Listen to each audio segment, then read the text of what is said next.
Are you ready to stop riding the emotional elevator of life? Are you ready to learn how to elevate your emotions that keep you psychologically traumatized or in an addictive behavior? You are in the right place. Here is your host, Sandee Byrd, trauma, addiction, life, and spiritual coach of the Emotional Elevator Show. Well, welcome everyone. Tonight is a big show. I forgot the tissues because I am not going to cry tonight, even though we are talking about grieving. So, a couple of weeks ago, it was asked, what is this wand? So, what this wand is, I didn't even introduce myself. I'm so gun ho because today's been a great day to get started. I am Sandee Byrd. That is Sandy with two E's, Bird, BYRD. This is the Emotional Elevator, and I am on the Inspired Choices Network, who I have to give a shout out to because I was blessed to receive messages during these past couple of weeks when been dealing with a lot and thinking about me, and that just meant the world to me. So I got to give a shout out. But now let me say, I was asked a couple of weeks ago, what does this wand signify? What this wand is if this was a magic wand and I was able to give you any wish you want, and I don't mean abundance and all that because that's not going to change. But if this was a magic wand and you could change anything you wanted about yourself when it comes to your mindset, what would you change? So that's what this wand is all about that I like on the show. And I do use this with clients because whenever they're stuck with something, if this was my magic wand and I could change something that you want to let go, what would it be? So this is kind of a let go wand. But so what am I? I am a self development coach. I think that's more the scheme of it, but I deal with a couple of areas. And tonight on this show, I'm announcing another area that I have been drawn to while talking about grief. And I am a trauma coach that deals with trauma and addiction because that's very close to my upbringing. And I am a self development coach. And as a self development coach, what I help my clients do is figure out who they are, what their purpose is in life, what values are really their values, or what values are they holding on to that might have been societal, might have been from their generational, and what is it that they need help with when it comes to their development. I also specialize in and help individuals, even if they want to get on a call with me and say, you know what, I don't know how to write a good resume. Can you help me? Oh, absolutely. I want to apply for this job, whether it's a promotion within their own company or I'm stagnant in my own company and I want to go somewhere else. That's part of what I do too as a self development coach. Is also help people realize how to properly interview to land that job because I can say I've landed all my jobs because of a skill set that I have within me that I've decided to add to my self development coaching.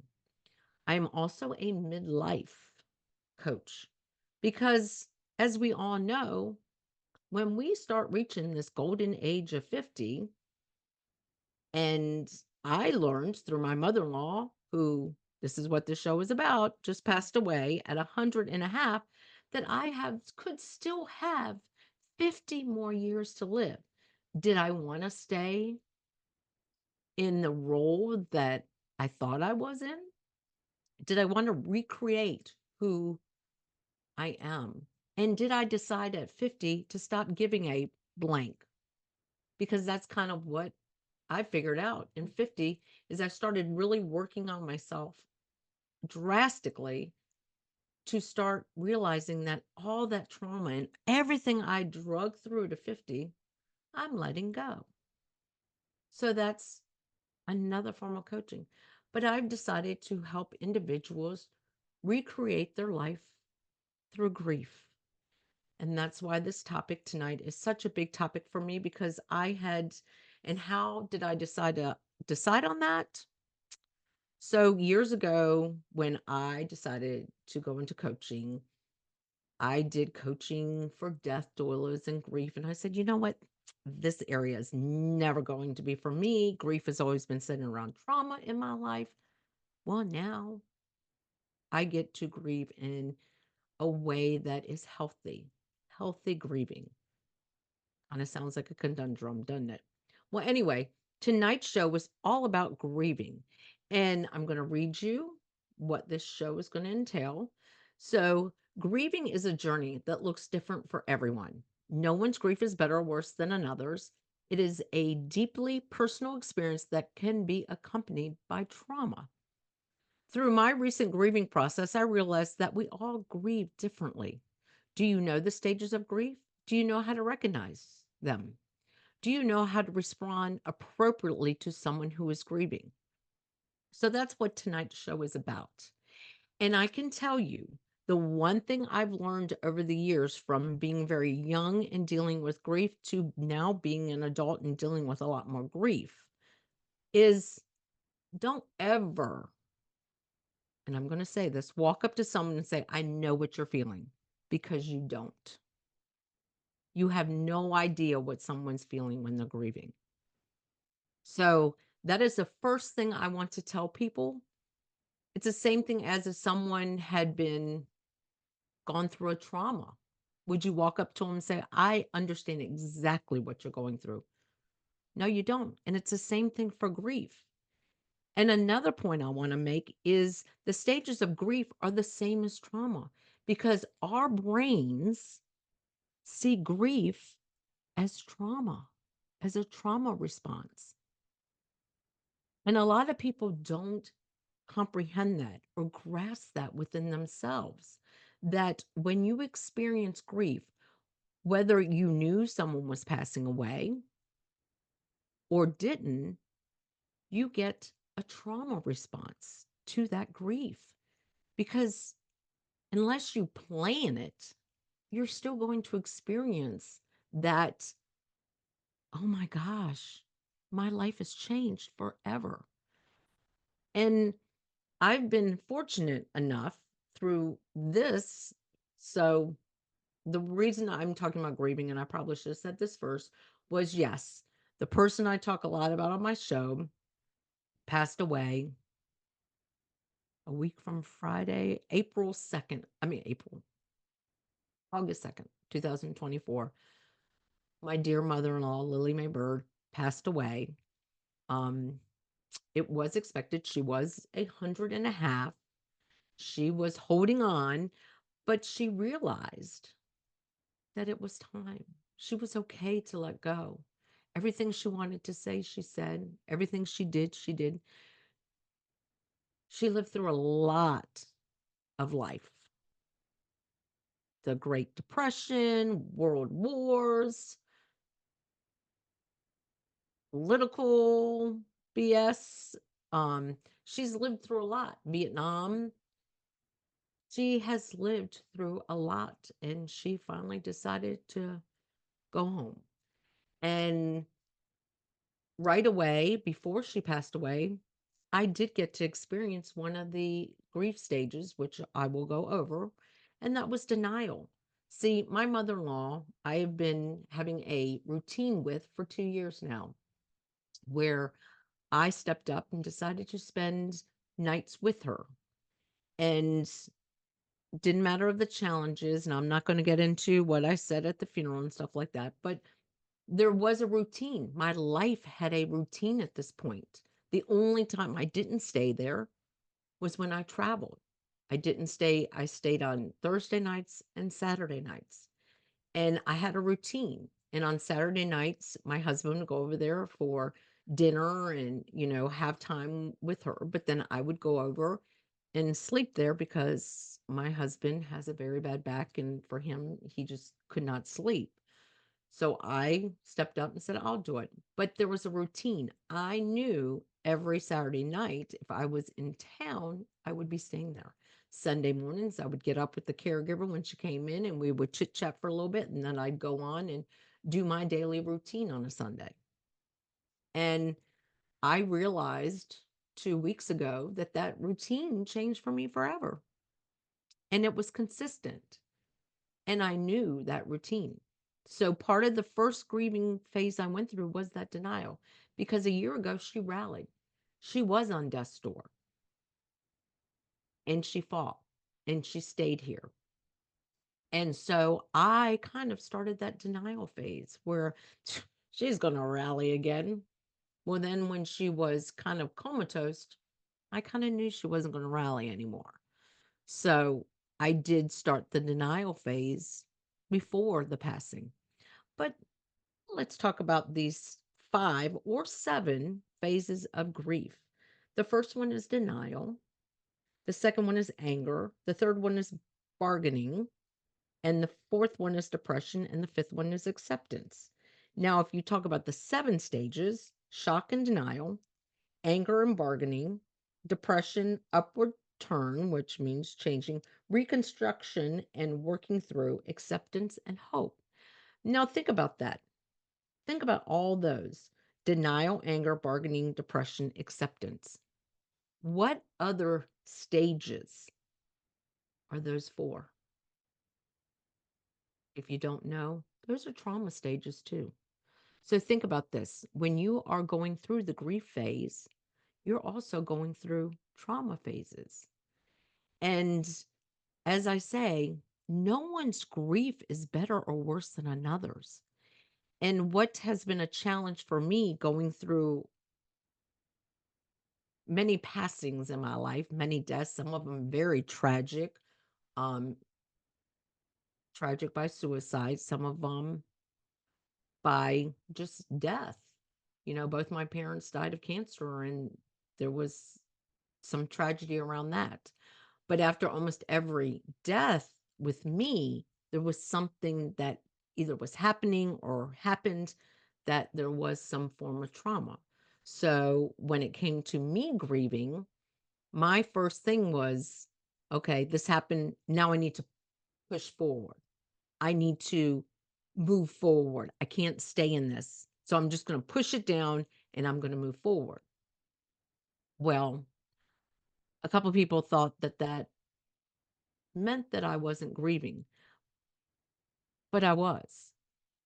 But my brain, and I'm explaining this, and I have a client that brain, because right away when we were talking, and she said, I do the same thing because she had someone pass away recently too. That when you've come from a lot of trauma, your brain automatically sees that grief as trauma again. So, however you've ever reacted to trauma in your life, when you're grieving, your brain sometimes goes to that because we don't know how to change grief from trauma. And realizing that we all grieve differently and we all go through the stages differently. There's some people I know in my mother-in-law's family and in their family that might be going through denial right now. Even though she was 100, everyone thought she was going to continue on. I don't know how long we all thought she was going to continue on, but we all thought she would continue on because she rallied before and rallied before that. So there are some people in denial. Does it make them wrong? No.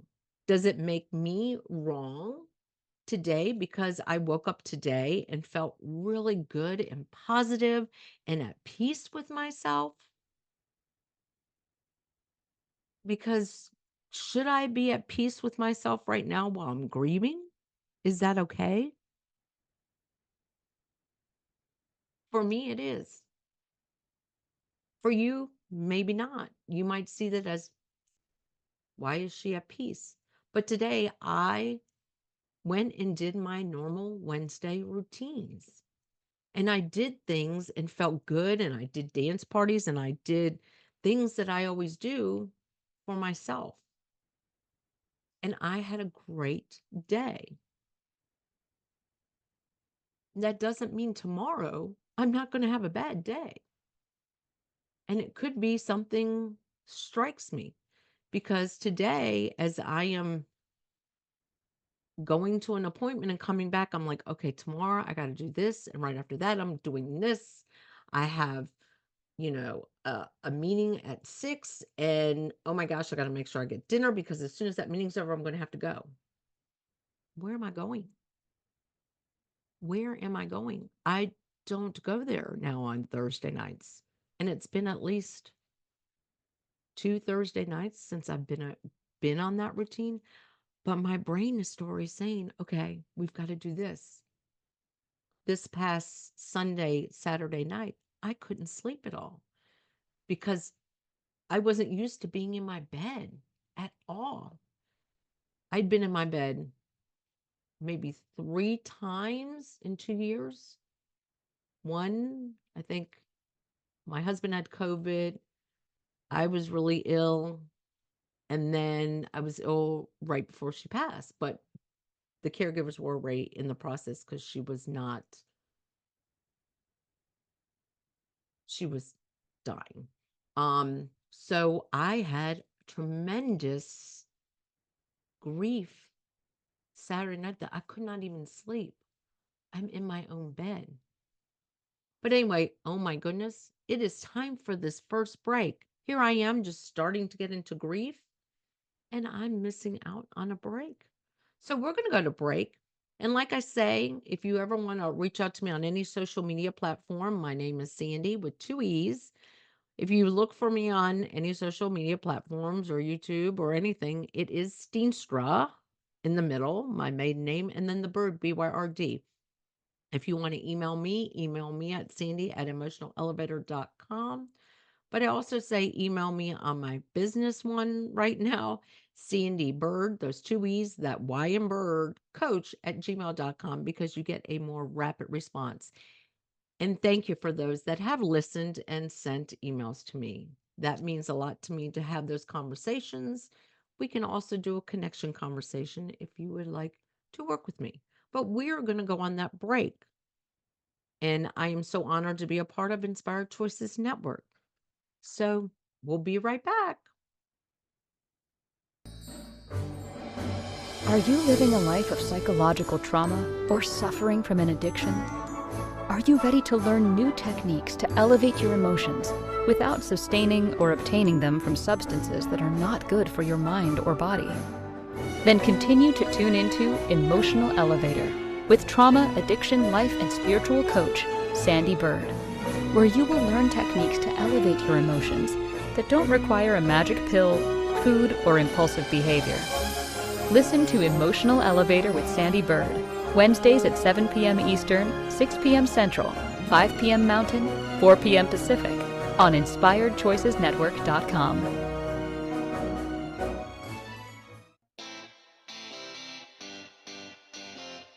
Are you a subject matter expert? Are you here to share your expertise with an audience waiting to hear from you in only the way you can deliver? Are you ready to have your voice amplified across the airwaves? Inspired Choices Network has a global radio platform streaming to millions of people across the world. Professionally produced and supported by an accomplished team every step of the way, you can broadcast from anywhere in the world, knowing your voice matters, and we ensure it is delivered with ease and efficiency. Eager to hear your message, the world awaits. Contact us today to become an Inspired Choices Network radio host. Email become a host at inspiredchoicesnetwork.com.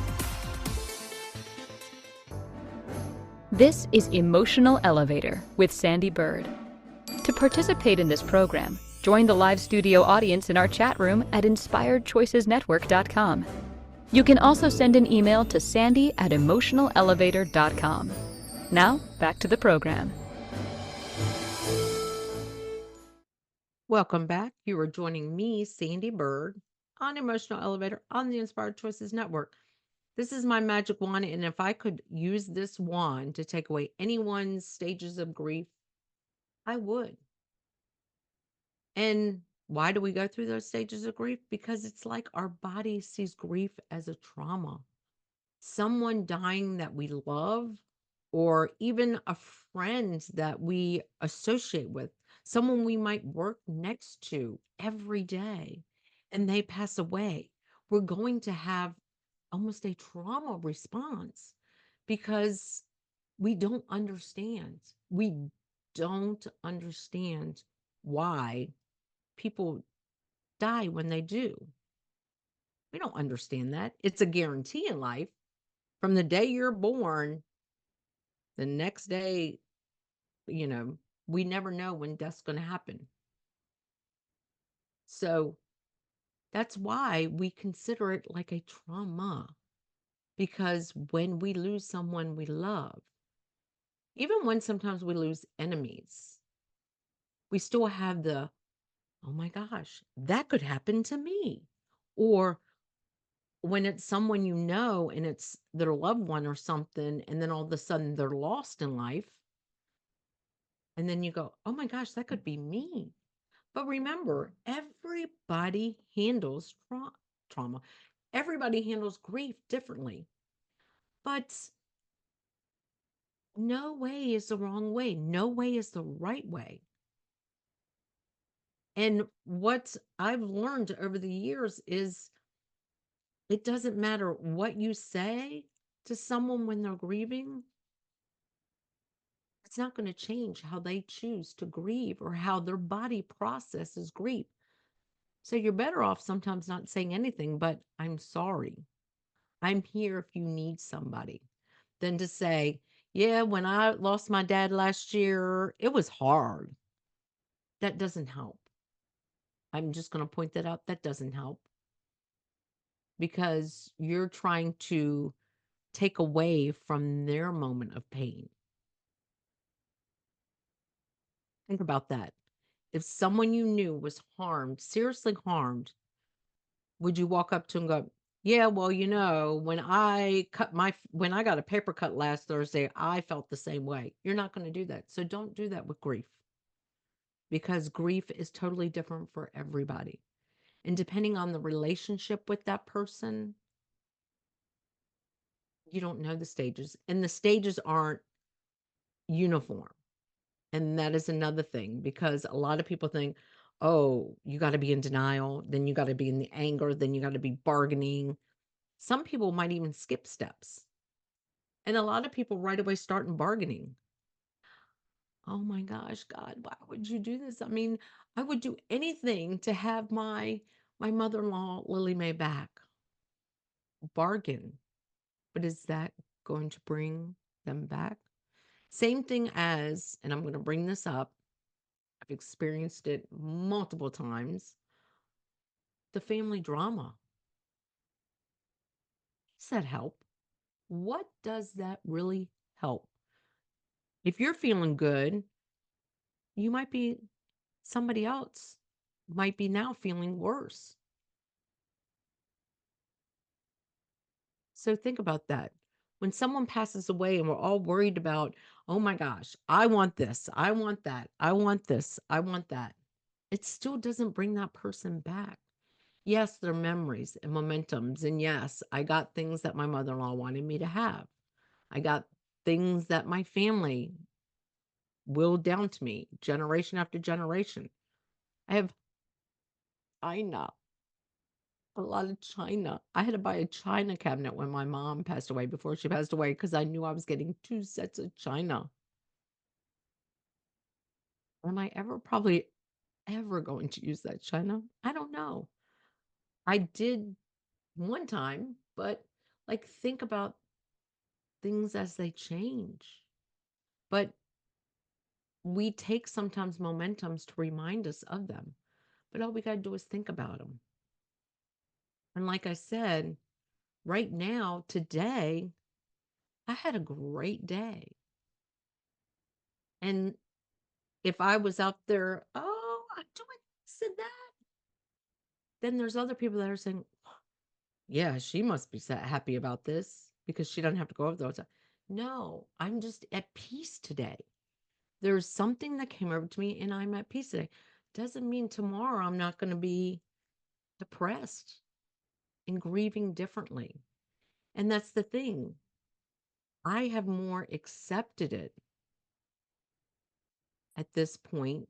Doesn't mean I could go backwards, but I'm accepting it because I know at 100.5, that's phenomenal. Phenomenal. But I also know that she missed her husband who had been gone for 21 years. I never got to meet Randolph, but I've heard the stories, the many stories. They had the love that everyone wished they had. They were a couple that never fought because they had healthy love. They might have had disagreements, but they never fought. They were the house that all the kids went to in the neighborhood. Like, I can hear all those memories, but she still lived a good life. So I'm accepting that she didn't have to suffer because that's what she was afraid of more than anything, that she would suffer. And she's not. So I'm accepting of it. But am I grieving? Yes. Does anyone, this is might be where I tear up. Does anyone understand that what it's like to never hear I'm proud of you and love you? But then the last 2 years, that's what I heard every night I was there. So yeah, I'm going to grieve. I'm going to grieve a lot. But what I want to talk about too is the steps that we take when we're grieving. Same steps we take when we go through trauma. We acknowledge it. We acknowledge the feelings we're feeling.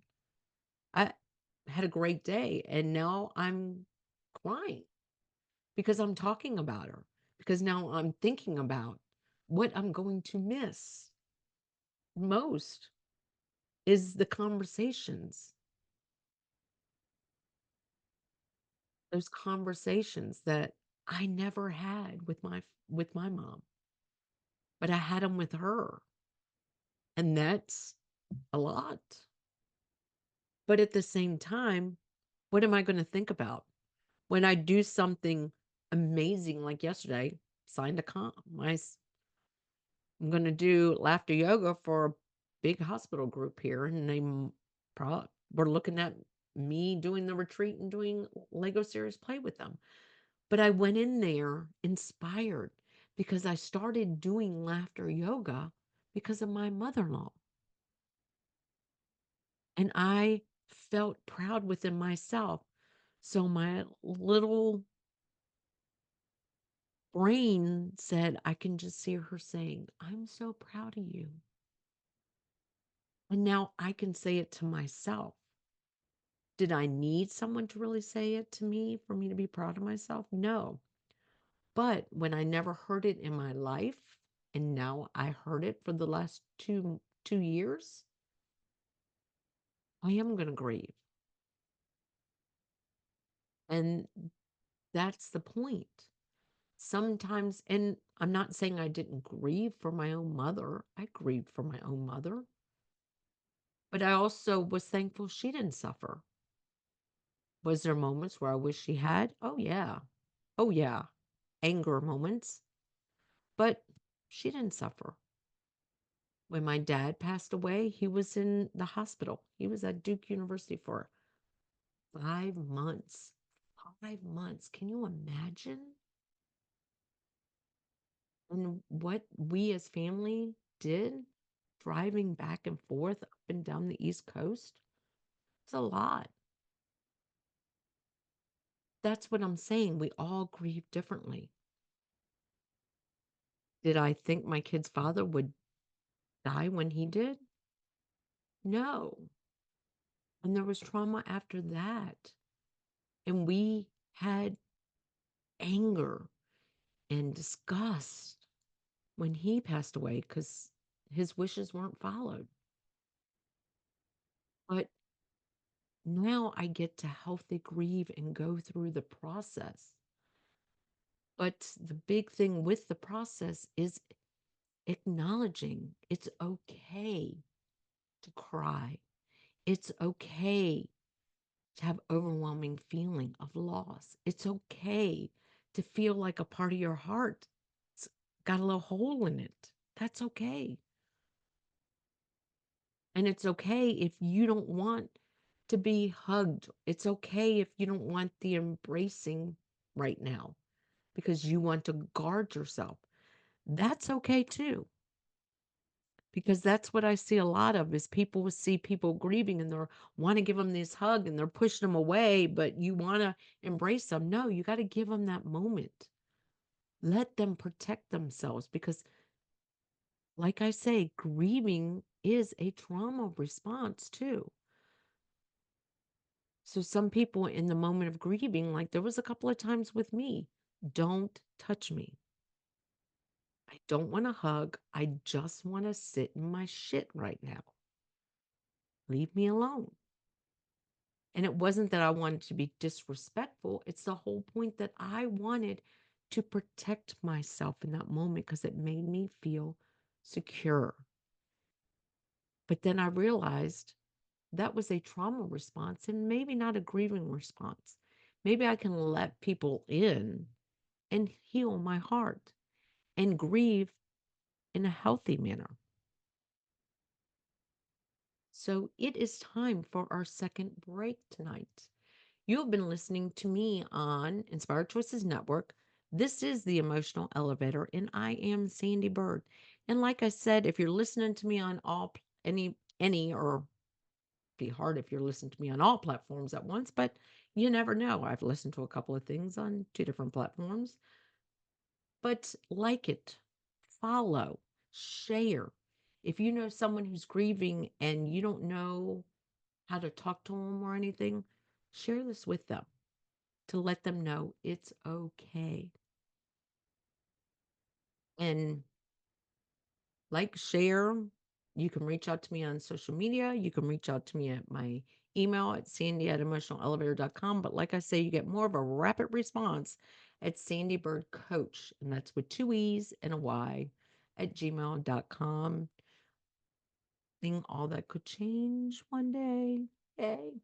But like I said, with this grief and being able to experience real healthy grief, I am taking the courses I took and I'm going to add grief coaching because I feel that's in line with midlife, with self development, and grief because sometimes we really need to figure out who we are after we lose someone in our life, like a loved one. And we want to know what steps can I take now?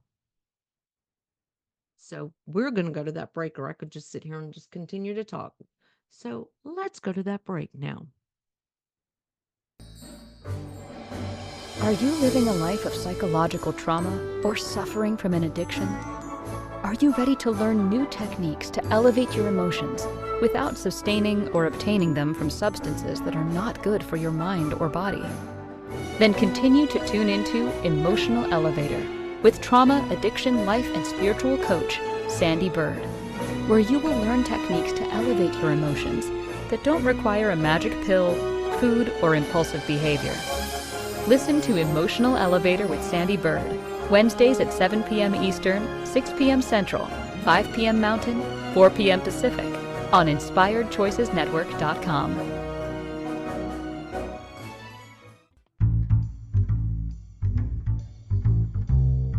How wonderful would it be to carry your favorite Inspired Choices Network host with you throughout your day? Well, now you can. Inspired Choices Network now has its very own mobile app. Our free app offers live streaming shows, along with thousands of podcasts and TV episodes. Our shows cover a wide variety of topics. Whether you're waking up with us, carrying us through the day, and taking us to bed with you, we're always here for you to enjoy. We're easy to find. Just search for Inspired Choices Network in the Apple App Store or Google Play Store. This is Emotional Elevator with Sandee Byrd. To participate in this program, join the live studio audience in our chat room at InspiredChoicesNetwork.com. You can also send an email to sandy@emotionalelevator.com. Now, back to the program. Well, welcome back. I am Sandee Byrd. That is Sandee with two E's, Byrd, B-Y-R-D. And if you're watching me, you probably know how to spell my name. And if you want to reach out to me on any social media platform, you can. Go to my website, sandeebyrd.com. If you are grieving and you want someone to speak with, we can get on a connection call. I'm more than happy to walk you through the steps. Well, there's really no steps of grieving. I'm not going to walk you through the stages of grieving. Absolutely not. But what I'm going to do is give you the freedom to talk about what it is you want to talk about in the grieving stage. And if you want to learn how to redefine yourself through grief, because we learn how to redefine ourselves through trauma, but learning how to redefine yourself through grief is just as important. So there you go. And if you are going through a grieving phase in your life and you want someone to talk to and you want to work with me as a self-development coach, I'm going to give a discount on that because I know how important it is to go through the grieving process in a healthy way and how to take steps as you grieve and how to feel good when you have great days and how to go through your way of grieving. So again, that's sandeebyrd.com. We can get on a connection call or you can reach out to me at sandeebyrdcoach@gmail.com. And like I said, I'll give a discount to anyone who wants to start redeveloping or redefining themselves through the grieving process. But now, what I kind of want to do is talk about ways to elevate your emotions when you're grieving. Ways to elevate your emotions are to identify the emotion you experience. If you get up and you're angry, identify, I'm angry today. And then talk yourself through your anger. What is it about this that's making me so angry? Like, I know I'm angry sometimes because there's so many conversations that I want to have with my mother-in-law. I'm angry because my husband found a picture of himself that she bugged us about for 2 years to find. And 2 days after, 3 days after her passing, my husband went through and grabbed pictures for us to get stuff together. That was 2 days. And he found the picture right away. And we couldn't find it for 2 years. So I was angry. We could not find that to give her that pleasure to see that picture. But what did I do? I identified that emotion. Same thing as being sad. Identify. I'm sad today. And it's okay for me to be sad. And if I need to go in the bathroom at work and just sit in a stall and cry for a moment, or if I need to go to my boss and say, hey, look, I need to take a little extra time today because I'm in my emotions. And it's okay to cry and it's okay to be vulnerable in these situations. It is not a weakness. It is called grieving. Healthily, health. Yes, I stumbled on that word. But grieving, the healthy way of grieving. And when you're having a great day and joy, identify that. I'm at peace today. I'm at peace today. And I am thankful I am at peace today. When you feel like you're bargaining and, why would you do this to me? Identify it. And one of the things I even promote, even just in my coaching in general, do things that bring you joy in the day. Like since this all transpired and there was days where I felt like I was putting out fires, having battles, challenges, attacks. What did I do? I used them so much, I still can't find them. Put in my earbuds. I had a dance party with myself. I sang. Oh gosh. I sang so many hymnals one day in the shower. I think I was a prune. I laughed. I still did my laughter yoga both Mondays. This past Monday, we did a dance party with laughing, but I still did my laughter and I stayed to my daily routines. I did not deter from my daily routines because that brought me peace. it made me realize that even though my routine on Thursdays and Saturdays was changed forever, but I wasn't changed forever. That part of me that had a daily routine of meditation and journaling and doing these two books. One book she gave me, I journal with, and I journal memories and I write down things that we talked about. And it brings me a sense of joy when I do that. When I have a moment and I'm like, I'm thinking about her. So I would stop and journal. And that's why I like having a phone that I can voice record myself and say, right now I'm angry because I'm not going to hear how proud she is of me when I tell her about that I'm going to do laughter yoga for a hospital. I'm angry because I have been asked to do laughter yoga for this retreat. I'm identifying why I'm angry and I'm saying the reasons why, because it's going to help me realize what I'm feeling and how to help myself get through that. And then when I was angry about after leaving this meeting, and it was a great thing, and I got in the car and I was like, I am so angry that I don't have her here to tell her. But then I said it out loud. I am proud of you, Sandee, because you just went in there and killed that and spoke with passion and love. And then just last night, there was a moment where I was like, so what would Lily Mae do in this situation? And I did that. And it brought me peace. And I think that's what brought me peace today. And I journaled around it. A lot of us think when we're having these emotions, I'm not going to talk about it, I'm going to suppress it. But when you can identify and talk to it and say why you're having that, it helps you through the process.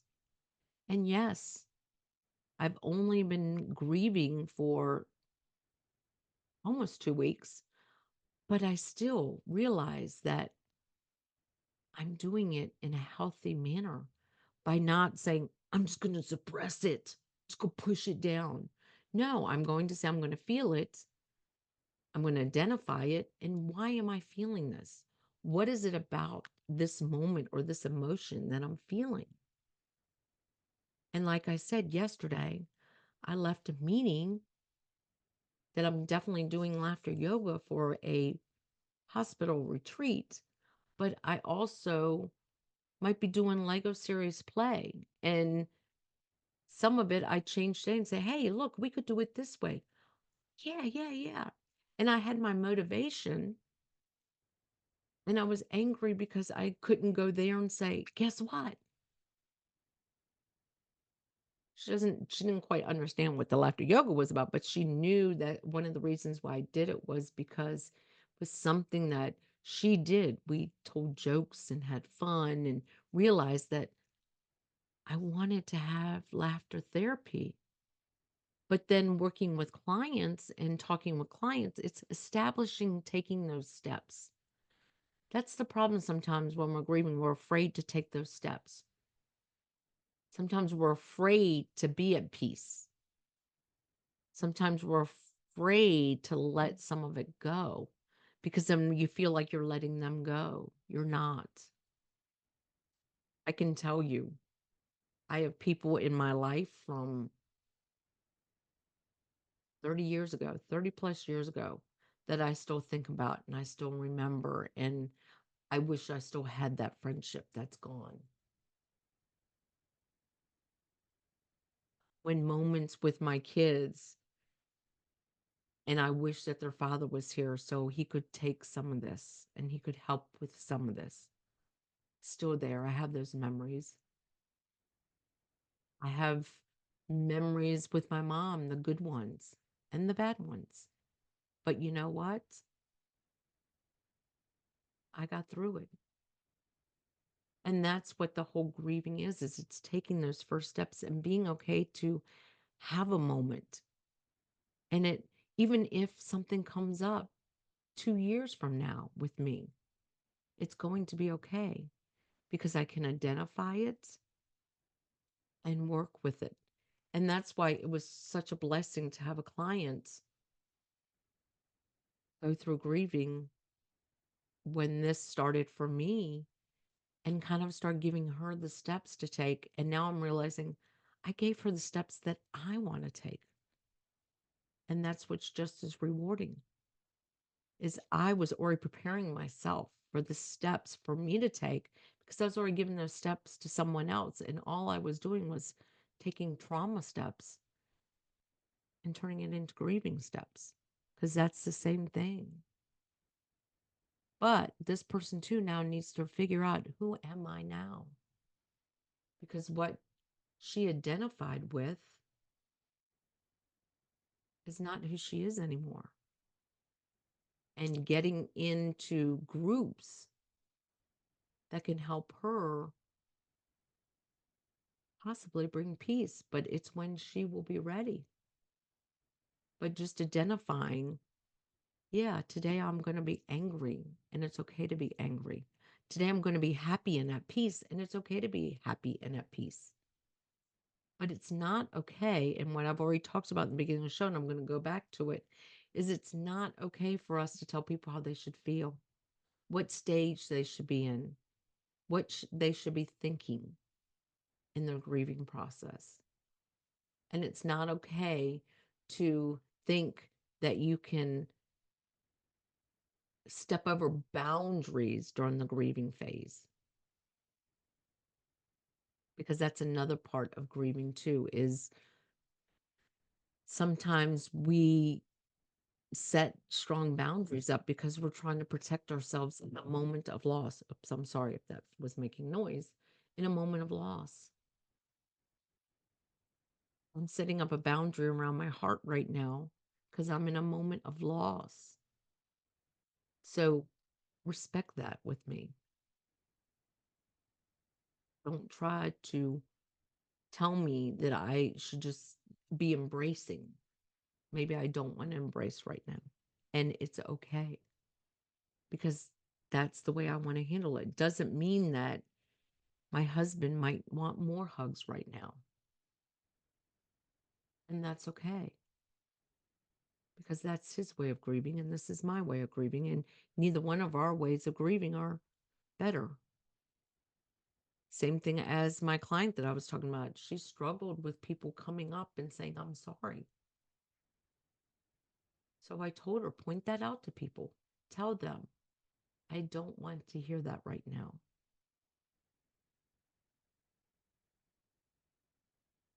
Because sometimes even saying that can trigger somebody depending on how the loss came about. Because that can bring up anger. That anger. I'm sorry. Well, what are you sorry about? You know, I have said that and that's the response I got. And that's okay. Because I should have read the room. And that's one thing that a lot of people don't do is read a room. They just expect that maybe the way that they handled a grieving situation is the same way they think this person should. And it's not. So it is time for our last break. And then we only have a few minutes left. So again, I am Sandee Byrd. This is the Emotional Elevator. And tonight was an emotional night. And you're listening to me on Inspired Choices Network, and reach out to me. Let's get on a connection call. I said I'm going to offer a discount for anyone in the grieving who wants to learn how to redefine themselves through grief. And you can reach out to me at sandeebyrd.com or at sandeebyrdcoach@gmail.com. But let's go to this break. Are you living a life of psychological trauma or suffering from an addiction? Are you ready to learn new techniques to elevate your emotions without sustaining or obtaining them from substances that are not good for your mind or body? Then continue to tune into Emotional Elevator with trauma, addiction, life, and spiritual coach, Sandee Byrd, where you will learn techniques to elevate your emotions that don't require a magic pill, food, or impulsive behavior. Listen to Emotional Elevator with Sandee Byrd, Wednesdays at 7 p.m. Eastern, 6 p.m. Central, 5 p.m. Mountain, 4 p.m. Pacific, on InspiredChoicesNetwork.com. This is Emotional Elevator with Sandee Byrd. To participate in this program, join the live studio audience in our chat room at InspiredChoicesNetwork.com. You can also send an email to sandy@emotionalelevator.com. Now, back to the program. Well, welcome back. Tonight's show has all been about grieving and how we all grieve differently. There's 5 stages, and those stages look the same as trauma, and our body does not know how to differentiate trauma sometimes from grief. And like I already stated, please respect people and not go up and say, I understand what you're feeling, because you don't. And also respect anyone who you might be grieving with, that everyone goes through the grieving phases differently and it looks differently. But the last couple of minutes, we're going to talk about how we elevate our emotions when we're grieving. We give ourselves grace. We give ourselves grace in grieving process to acknowledge what we're feeling and why we're feeling it, and how we can fill up those feelings and turn them into joy and peace. And I know that this last weekend I was playing songs. She was a devout Christian, and I played Christian songs and Alan Jackson and all kinds of things that we would listen to. And it was enjoyable. I also, when I felt certain emotions, I chose to just go sing in the shower, or I chose to continue to do my laughter, because every day I choose in my life to do 5 minutes of laughter, 5 minutes of dancing, and 5 minutes of singing. And I know some people are like, that's not for me. Well, then we together can find out what is right for you in your grieving process, and what steps do you want to start taking to elevating your emotions while you're grieving. And when you feel that you just want to sit in that emotion, it is okay. It is okay. But I don't want you to stay stagnant in certain emotions, but to identify and be okay to be angry today, because I want to be angry, because I'm pissed at the world for taking my mother-in-law, because she fed into me ways that no one ever fed into me. And maybe tomorrow, which today I'm not feeling angry, but if I was, but it's okay. And it's okay to, in the middle of the day, feel a cry come on, because maybe I saw somebody that looked like her, or someone said something, or maybe I even heard her voice in my head. So it's okay. Identify. You can sit in that emotion, but make sure you do something to elevate your emotions too. And like I tell people, one of the steps to do is to journal when you're feeling things about them. But thank you tonight for joining me on Emotional Elevator. I am Sandee Byrd, and you can reach out to me at sandeebyrdcoach@gmail.com, which will get a rapid response, or go to my website, sandeebyrd.com. Let's get on the connection call, and let's start connecting to you, who you want to be. And thank you.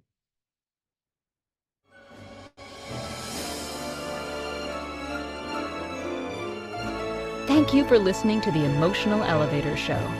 Sandee returns Wednesdays at 7 p.m. Eastern, 6 p.m. Central, 5 p.m. Mountain, 4 p.m. Pacific on InspiredChoicesNetwork.com. Until then, start elevating your emotions and stop riding the emotional elevator that is stopping you from living the life you deserve.